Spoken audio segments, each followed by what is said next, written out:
Review International is a new international company that have platforms in a growing number of countries on which we collect reviews, opinions and complaints on all shops and web shops in the world. This new organization is independent and objective. It is managed at organizational, functional, engagement and individual auditor level. Benefits beyond the growth correlation: if you actively work to increase customer satisfaction, you're more likely to see an increase in revenue. There are plenty of other reasons to make it a top priority. Take word of mouth, for example. It matters, especially in the ultra-connected and always-on digital world we call home. We can instantly share our experience with a brand with thousands of others on social media and review sites like Yelp. And aside from that potential reach, we trust and seek out online recommendations. 92% of consumers trust recommendations from friends and family. 68% of respondents said a positive review made them more likely to use a business, while 40% said a negative one made them not want to use it. 93% turn to online reviews to decide if a business is good or bad. Just under half of consumers won't consider a business with less than a 4-star rating.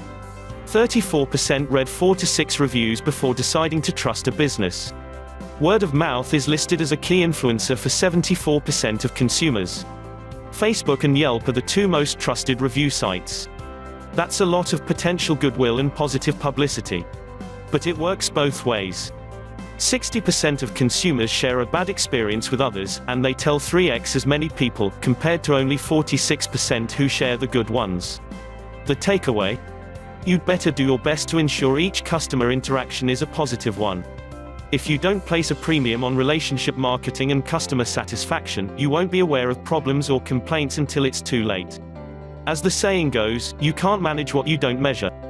If you prioritize keeping your customers happy, you'll A, reduce the number of unhappy ones, and B, know about and work to resolve dissatisfaction that much faster. But the benefits of a customer-first approach don't stop there. Brand loyalty: why would a happy, satisfied customer ever look elsewhere or want to leave you? You'll see lower churn and higher retention. And a 5% increase in retention can increase profitability by as much as 25 to 95%. Let that sink in. Return customers tend to buy more from a company over time. As they do, your operating costs to serve them decline. What's more, return customers refer others to your company. And they'll often pay a premium to continue to do business with you rather than switch to a competitor with whom they're neither familiar nor comfortable. Tilda Friedreich-Held, creator of Net Promoter Brand Buzz: a platoon of happy advocates and cheerleaders singing your praises on social media and review sites is the absolute best publicity that money can, or can't, buy. Work to make it happen. Brand trust: consumers trust people, even strangers, more than they do advertising and marketing. Measurement is the first step that leads to control and eventually to improvement. If you can't measure something, you can't understand it. If you can't understand it, you can't control it. If you can't control it, you can't improve it. Tilda H. James Harrington, CEO of Harrington Management Systems, measure, understand, control, and improve. Customer satisfaction goals. So, what should your customer satisfaction goals include? No one knows your business better than you. Your goals may not be my goals, and vice versa. Generally speaking, you want to keep things simple. Use the SMART goal system: specific, measurable, achievable, relevant, time-limited. Set only 1 to 2 at a time, otherwise they start competing with each other. Write them down: studies show you're 2 to 3x more likely to follow through. Keep them realistic. Your first goal should be to start collecting customer satisfaction data if you haven't already. That's a no-brainer, and we'll get into the how in a moment. Identify the problem spots, the bottlenecks, and the frequent complaints. After that, your goals may include reducing churn or increasing retention by X%, reducing the number of contact points with repeat customers, decreasing complaint response time, increasing the NPS by X%, experiment with different communication channels, boost the number of completely satisfied customer interactions, reduce shipping time, and so on. What would most benefit your business and your customers? Go with that. How to measure your customer satisfaction. Now we get to the meat and potatoes. It's all well and good to plan and promote customer satisfaction within your business, but how exactly does that play out in the world? HubSpot recommends a simple acronym to remember the steps: OCCAM, as in Occam's razor, the idea that the simplest explanation or approach is usually the best one. 1. Outline goals and plan. 2. Create a customer survey. 3. Choose trigger or timing. 4. Analyze the data. 5. Make adjustments. You can't get much simpler than that. Begin by asking yourself, why? Why am I doing this? What do I hope to accomplish? What do I want to get out of this?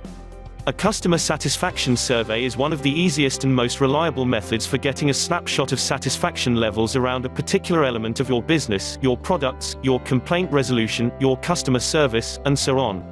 Popular methods include 1. Customer Satisfaction Score (CSAT), which measures the satisfaction on a particular interaction. 2. Customer Effort Score (SEI), which examines the ease with which they were able to have their issues successfully resolved or complete an action, like making a purchase. 3. Net Promoter Score (NPS), which asks how likely they are to recommend your business to someone else. Next, determine who will receive your survey, and when. Immediately after a purchase. At the end of an online chat. A week after a complaint was lodged. Look to your goals from the first step for guidance here, as the who and when is determined by what you're trying to accomplish. The cardinal sin of data collection is doing nothing with it. Once you have the data, make sure you analyze and use it to make improvements.